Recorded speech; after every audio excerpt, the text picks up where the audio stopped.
On Two Wheels this week, we travel to Birmingham's NEC for the International Motorcycle and Scooter Show. We'll take a look at some of the new additions to Honda's range, including their VFR 800 and the all-new 1300cc Pan-European. There's the unveiling of Buell's very different-looking Firebolt and a new performance cruiser from Kawasaki. All of this, plus all the latest models at this year's show. The 600cc sports bike market is without doubt the most fiercely contested sector of the bike world. Very, very difficult to break into. Triumph have tried it, TT600 there, nice capable machine, but it's fair to say that it's never really set the world on fire. Allow me then to introduce you to Gelareh from Italy. And to this, the Gelareh 600cc Super Sport. This is the machine which they hope will tempt riders away from the big four Japanese bike makers. Obviously, Gelareh, they're not new to the bike world, they've been around for many years. And in fact, at the moment, they're producing some of the trendiest, smartest looking scooters around. But now they've got multi-million-pound backing from the scooter giant Piaggio, and so they've entered the world of sports bikes. And whilst the style of this new machine may be very European, certainly lots of Italian flair in there, with a definite hint of Honda's SP1 up at the front end there, it's no Italian thoroughbred. Power comes from a fuel-injected Suzuki GSXR 600 motor, which they claim will produce around 105 brake horsepower. It has a titanium Akropovic or Akropovic exhaust system, whichever way you want to pronounce it. That comes as standard, so that'll save you a few bob on buying noisy exhaust race cans. And at just 162 kilograms, it's actually the lightest in its class, thanks to some clever use of titanium and alloys in the chassis. They've kept the strength up, but they've kept the weight down. Unfortunately though, it won't be the cheapest. Prices haven't yet been released because the bike won't be available until the autumn of 2002. But the popular guess is somewhere between £6,500 and £7,000. Now this is the Backstreet Heroes and the Street Fighter stand, and you always get some fantastic machines on these stands. The very best in custom creations, all sorts. Now, there is one here that's took my eye, and it would do yours. It has probably got the widest set of handlebars I've ever seen on a motorcycle. In fact, if you needed to get that in your shed at the back of the house, you'd certainly have to chop the bars off. Then you move on to this, which obviously the gentleman who brought this failed to polish it before he put it on display. If that's got the widest handlebars, this has definitely got the widest back end on a motorbike. You'd never get that round corners. What sort of planet are these people from? Now, back in the summer, I went on the launch of this, Honda's big VTX 1800 cruiser, and a lovely sunny day it was. But this marked the start of what Honda saw as the performance cruiser. Because this is Kawasaki's version on the theme. This is the VN 1500, their own performance cruiser. It's the old VN 1500 engine, but don't let that put you off because the bike is completely new. The engine's been tweaked for a little bit more performance, but mainly it's the frame that's new with these kicked out forks. And just like the Honda, it's got upside downers looking very, very trick. And look at these 6-pot calipers, big cast aluminium wheels. It's all looking the business. Very slim radiator there, so it leaves the engine nice and exposed with these massive pipes. You've got your forward footrests. They fold up, thank goodness, for when you're going around corners, because you're always going to touch them down on a cruiser like this. Coming to the back of the bike, big seat there, small little pillion squab there, not too comfortable I wouldn't have thought, but big fat shocks. It's all this sort of custom look, the cruising look, very, very low, very sleek, right back to this rather nicely shaped tail. That's it, and this one will end up costing you around about £8,500. At this same show last year, CCM brought along a prototype of their R30 supermoto bike. They had fantastic response, everybody said yes, we love it, so they immediately put it into full production. And here it is now, taking pride of place on their stand this year. Not exactly new anymore, in fact it's not new at all now, it's been available actually for about 3 months. Standard sort of supermoto type stuff, 600cc single cylinder Rotax engine. The standard bike will cost you £5,250 to put on the road, but this one is a tricked up version. Down here, of course, there, nice little stainless cover over the front sprocket there. There's a rear hugger been fitted on this, and 1 or 2 other fancy bits and pieces, knuckle guards.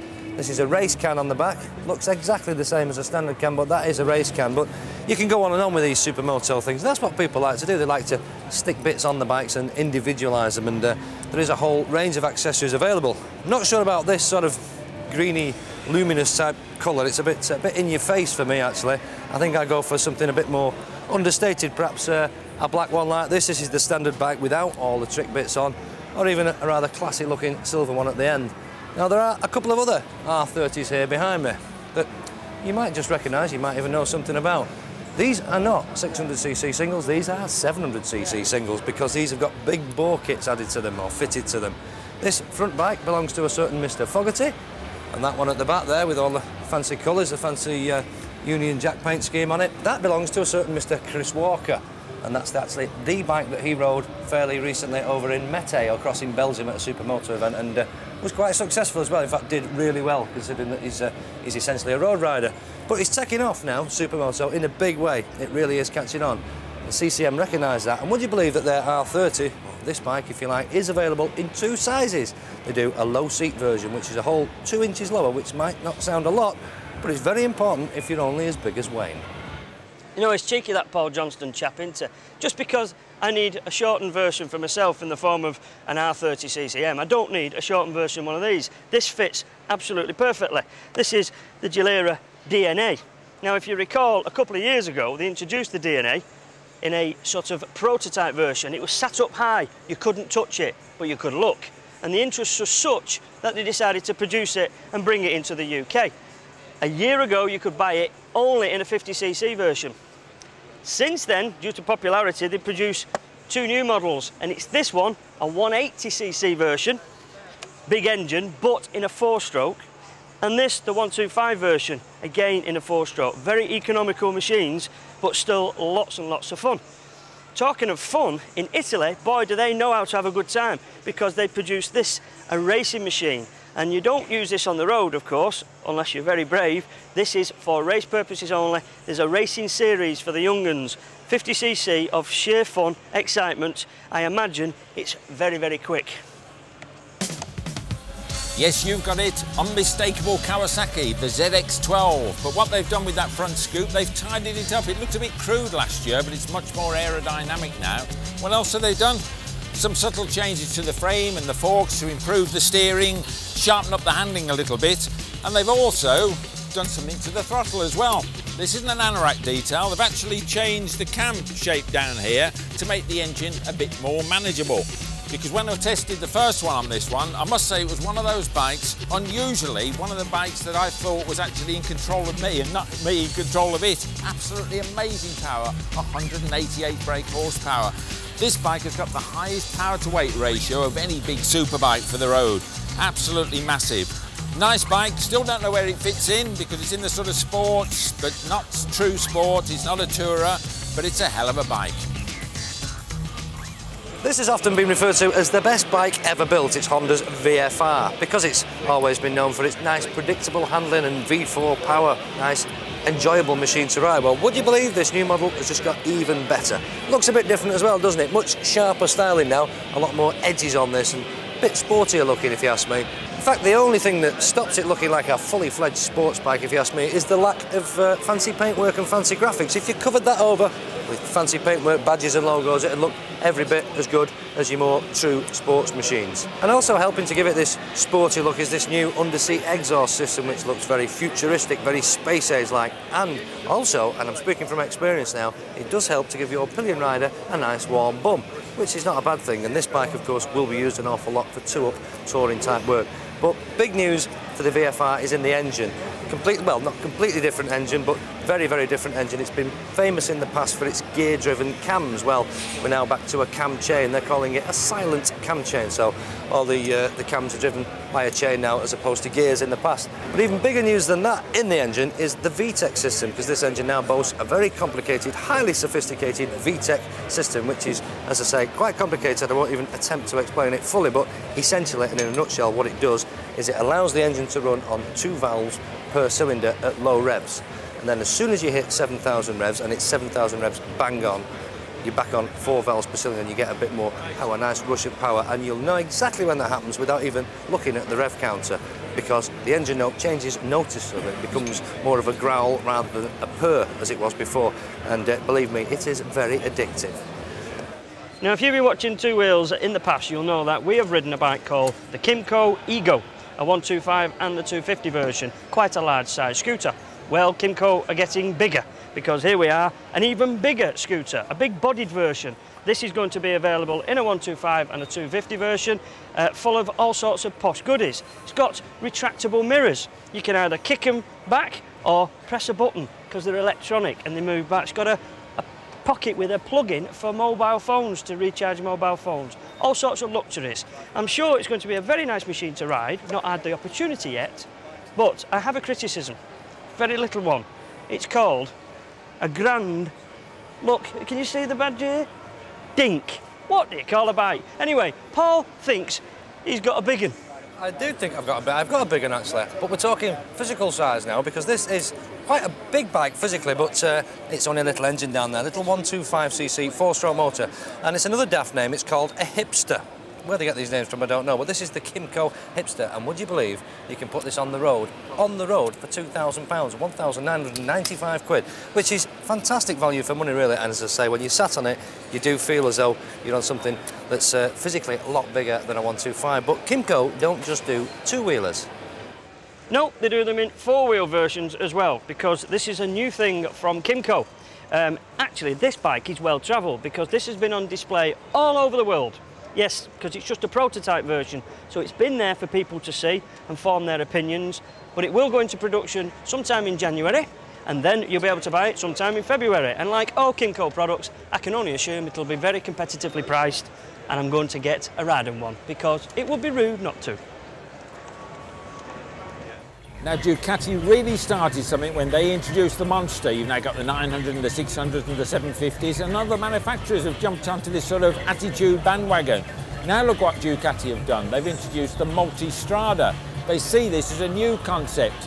To me, it's a mix of a big trailer converted into a supermoto with its road tyres but extended forks. It's got this nose fairing with a very distinctive little headlamp up there. The engine, of course, has got to be a V-twin, and it's a new one. Looks very much like the 900 SS because it's based on that one, but this is new. Slimmer heads, as is in the Tesla Stretta, but still just a two-valver. From the other side, you can see it's got new belt covers and all the rest of it. Got a new single-sided swinging arm, very distinctive exhaust system at the back, coming out under this tailpiece. But this is still, it's not really a concept bike, but it's going to be available in 2003, so it hasn't been finished yet. Can't even sit on this one because it's got lots of little plastic bits like that moving. But a nice looking bike.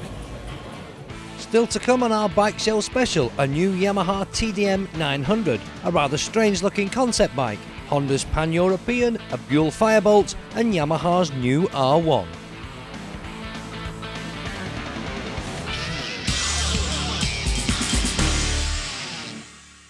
Honda's Pan-European. What can you say that hasn't been said before? We can say a lot about this one because this one's completely new. It's bigger engine for a start off, still that V4, super smooth V4, but it's up 20 brake horsepower and it's now a 1300cc.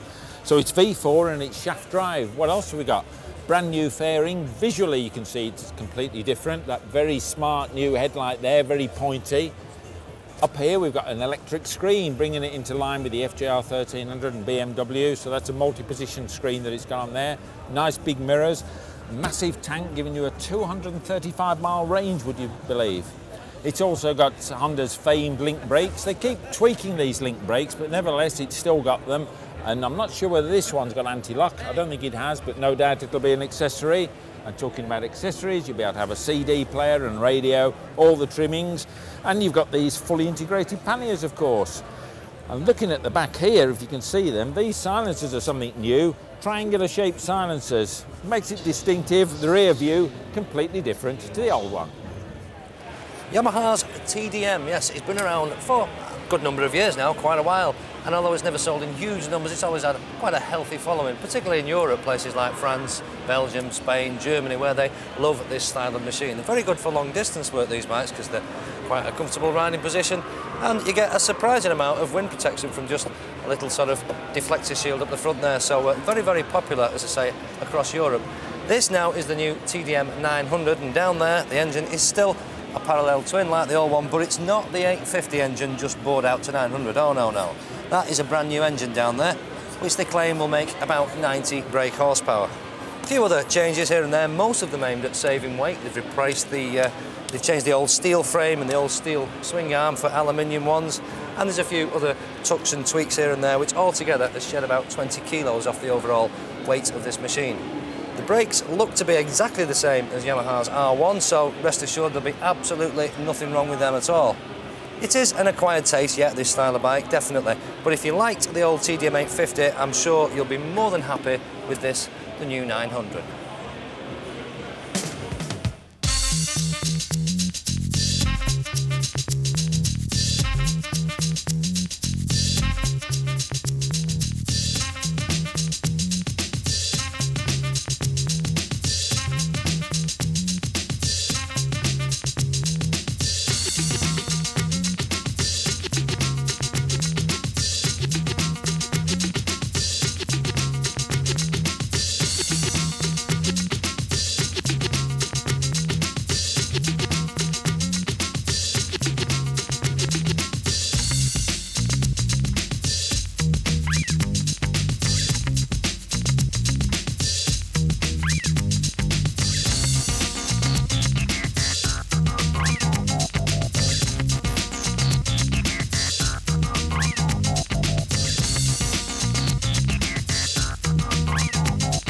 Now, something that is available from Jiffy now, although brand new here, launched at the show, is this, and that's called the Keyless Jiffy pannier system. And what it is you get into the Jiffy pannier just like you would do ordinarily with a key and open the full case, getting in your big and bulky stuff. But what if you want to just pop your hand in and remove your wallet, your keys or whatever? It's dead easy. It's a combination lock. Hey, stop looking at the number, it's a secret. You push the button, flip it up and open the lid, and there we have the ability to just get your hand in and get your bits and pieces out. And I noticed there is no wallet in there, what a shame.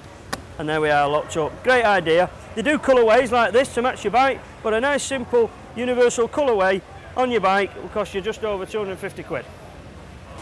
There's always something different to see here at the bike show, and I want to show you something completely different now here on the Carol Nash stand. It's a concept bike. Just take a look at this. What on earth is it? Well, it's called the Maria concept bike, and I've been stood here looking at this for about 5 or 10 minutes now, listening to people's comments, and lots of people are coming up and saying, yes, it's stunning, it's fantastic, we love it. But I have to say, I hate it. I think it's awful. I just think it's ugly, and what on earth they were thinking about when they built it, I really don't know. But it says on the information sheet down here that it was actually built by the White House Custom of Japan, and it's got Honda 750 V4 engine buried somewhere in the bowels of all that metalwork. And it also says on the information sheet that it was the personal vision of a Japanese pop star who wanted a motorcycle that celebrated the spirit of speed and the synthesis between man and machines, now and in the future. What on earth that means, I have no idea. You make your own mind up about it. Lots of people love it. It does absolutely nothing for me, I'm afraid. Now, you've all seen Buells before. This is the latest one, the Firebolt. Now, this is really something special and something very, very different, and I think Eric Buell should be complimented, and the Harley-Davidson company. As you know, it's a Harley engine in there, but suitably tweaked for sports bike use. But let's start off with this front end here. Look at this, a rim-mounted front brake. Really cutting-edge technology there, 6-pot calipers. It's only a single one, but look at it, it's absolutely massive. That's 375mm, and it allows you to have a very, very lightweight wheel. Just look at the thickness of those spokes, because you've actually put the brake disc right round the edge on the rim, so you get a good surface area for braking. Nice upside-down forks, but there's more interesting stuff. Coming back here, see this big frame? The fuel is actually carried in the frame. See, that's hollow there, and you can see the fuel pipe banjo going off the bottom of it there. So the tank up here is just a cover over the top of the engine and the airbox. Very neat. No one else has done that. Well, not in mass production anyway. Then you come to the back, you've got the belt drive, which of course Harleys and Buell have used for some time. But the interesting thing is, in fact, on the other side of this, because the swing arm the other side actually holds the oil for the engine, so it's hollow just like the frame. But there's a lot of technology in there. It'll cost you £8,300 odd, but I think it's pretty neat, and it's a nice sort of spin on the sports bike market. Allow me to introduce you to Yamaha's answer to Suzuki's GSX-R 1000. It's that way. There it is. The beautiful new R1, the 2002 model R1, looking absolutely fantastic in this silver and black colour scheme. Looks kind of futuristic and looks a bit like a concept bike if you ask me, but that's it, that's what you get, that's exactly how it comes. The big news on the new R1 is that it now has fuel injection, and if that gives the same sort of instant response that the old carburetors used to give, then it should be an absolute hoot to ride. I must say I like the black frame, it helps to give it this sort of futuristic look. I'm not sure about the back lights, which again is very futuristic, but they're all going for this LED type thing now on the back lights, and I'm not sure that I like it. But the whole bike is beautifully finished, colour matched rear hugger there. Even the under seat trays are all colour matched and all built in. It really looks like it's been very, very well put together. The engine actually sits slightly higher now in this frame than before. It's still used as a stress member, but Yamaha say that the weight distribution is now slightly different, and they reckon that it's actually sharpened the steering. Not that it needed it much, it was a bit of a sharp thing before, so what it's like now, God only knows. Should be available in the showrooms around about February. Can't get an accurate price from anyone here on the stand, and there's nothing in Yamaha's press pack to give me an accurate price, but we expect it to be somewhere close to the existing price of the R1, which is, well, about £8,800 thereabouts, so less than 9,000 quid. And if ever you thought that a colour scheme didn't really matter on a bike, you didn't think it made much difference, just have a look at this red and white one and the blue one behind me. It just does not look the same bike. And there'll be more from the bike show on two wheels next week, including Suzuki's new TL1000 powered V-Strom, Honda's latest version of the Fireblade, Kawasaki's 1200cc replacement for their ZZR 1100, and a brand new machine from BMW aimed at bringing people into biking. It's their belt-driven F650 CS. Plus, of course, a brand new Harley Davidson, the V-Rod.